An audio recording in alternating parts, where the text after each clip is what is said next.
Hello everyone, আসসালামু আলাইকুম। Welcome back to my channel. আজকে আমি আপনার সাথে শেয়ার করতে যাচ্ছি সকলের পছন্দের শুটকি ভুনা। আর কি এরকম পেঁয়াজ দিয়ে শুটকি ভুনা করলে আর কি কেই না পছন্দ করবে। তো আমিও বাসায় তৈরি করে ফেলেছি, তো ভাবলাম আপনাদের সাথে একটু শেয়ার করি। তো চলেন শুরু করা যাক। ফার্স্টে আমি এখানে শুটকিগুলোকে সুন্দর করে কেটে নিয়েছি, ধুয়েও নিয়েছি। তারপর এখন চুলায় একটু ভেজে নিব, আর কি টেলে নিব। আমি চুলায় কড়াই বসিয়ে সুন্দর করে শুটকিটাকে কিছুক্ষণ টেলে নিব। চুলায় দু পিঠে লাল লাল করে একবারে টেলে নিতে হবে, যাতে শুটকির গন্ধটা না বেরোয়। অনেকে শুটকির গন্ধ বেরোয় তাই খেতে চায় না, বাট আমাদের হিসাবে এটা সকলে অনেক পছন্দ করে, কারণ আমি অনেক মজা করে রান্না করি। তো আশা করছি সবাই ভিডিওটি শেষ পর্যন্ত দেখবেন। তো এখানে আমি চুলায় রান্না বসিয়ে দিয়েছি, একটি কড়াই বসিয়ে তেল দিয়েছি, তারপর খুব বেশি পরিমাণে পেঁয়াজ দিয়েছি, যেহেতু রান্নাটা হবে পেঁয়াজই, তাই আর কি শুটকি দিয়ে পেঁয়াজ। তো পেঁয়াজ না দিলে কি মজা লাগবে। তো এখানে শুটকি যে আমি ভেজে রেখে দিয়েছিলাম এক সাইডে, আবার পানিতেও ভিজিয়ে রেখেছি। পানিতে ভিজিয়ে রেখেছি একটু নরম হবে।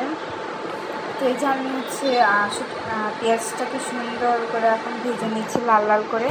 আমি কিন্তু বেশ খানিকটা পেঁয়াজ দিয়েছি। তারপর দিলাম রসুন বাটা, আদা বাটা 1 টেবিল চামচ করে। তারপর দিয়েছি স্বাদ অনুযায়ী লবণ। তো তারপর দিলাম এখানে রসুন কুচি দিয়ে সবগুলো আবারও সুন্দর করে আমি নাড়াচাড়া দিব। আরও কিছুক্ষণ আছে, এগুলো আর কি ভাজতে হবে সুন্দর করে। তারপর দিলাম হলুদের গুঁড়ো, তারপর দিলাম 1 টেবিল চামচ মরিচের গুঁড়ো, আর তারপর দিলাম ধনিয়ার গুঁড়ো। আর এখানে 1 পিস কেটে রাখা টমেটো আমি এটার ভিতর দিয়ে দিব। আর কি শুটকি ভুনার সাথে টমেটো দিলেও কিন্তু অনেক ভালো হয়। তো এই যে সব কিছু এখন একসাথে মিক্সড করে আর কি চলে আর কিছুক্ষণ কষিয়ে নিব। সবগুলোকে আমি সামান্য একটু পানি দিয়েছি, একবার সামান্য, এগুলো থেকে পানি তারপর এখন সুন্দর করে এগুলো সুন্দর এখন নাড়াচাড়া দিচ্ছি, যাতে আমার নিজেকে না লাগে। সুন্দর করে কষিয়ে নিবে একবারে জিনিসটাকে।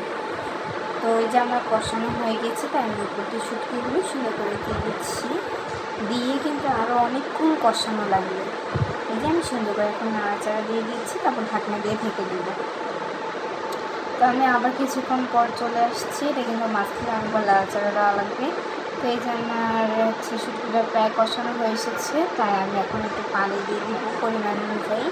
পানি দিয়ে কিছুক্ষণ নাড়াচাড়া দিব, দিয়ে আবার রেখে দিব কিছুক্ষণের জন্য চুলার উপরে। তো এই যে আমার শুটকিটার রান্নাটা প্রায় শেষের দিকে, তাই এখন একটু পরে চুলার থেকে নামিয়ে ফেলবো, দেন পরিবেশন করবো।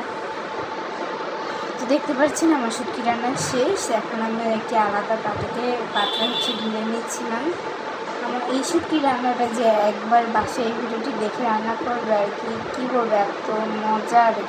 আমার ফ্যামিলির সবাই শুটকি রান্নাটা অনেক বেশি পছন্দ করে। তো আশা করি আপনাদের কাছে অনেক ভালো লেগেছে। আর ভিডিওটি কেমন হয়েছে অবশ্যই কমেন্টে বলে যাবেন। আর দেখা তো আজকে এইটুকুই। সবাই ভালো থাকবেন, সুস্থ থাকবেন। আল্লাহ হাফেজ।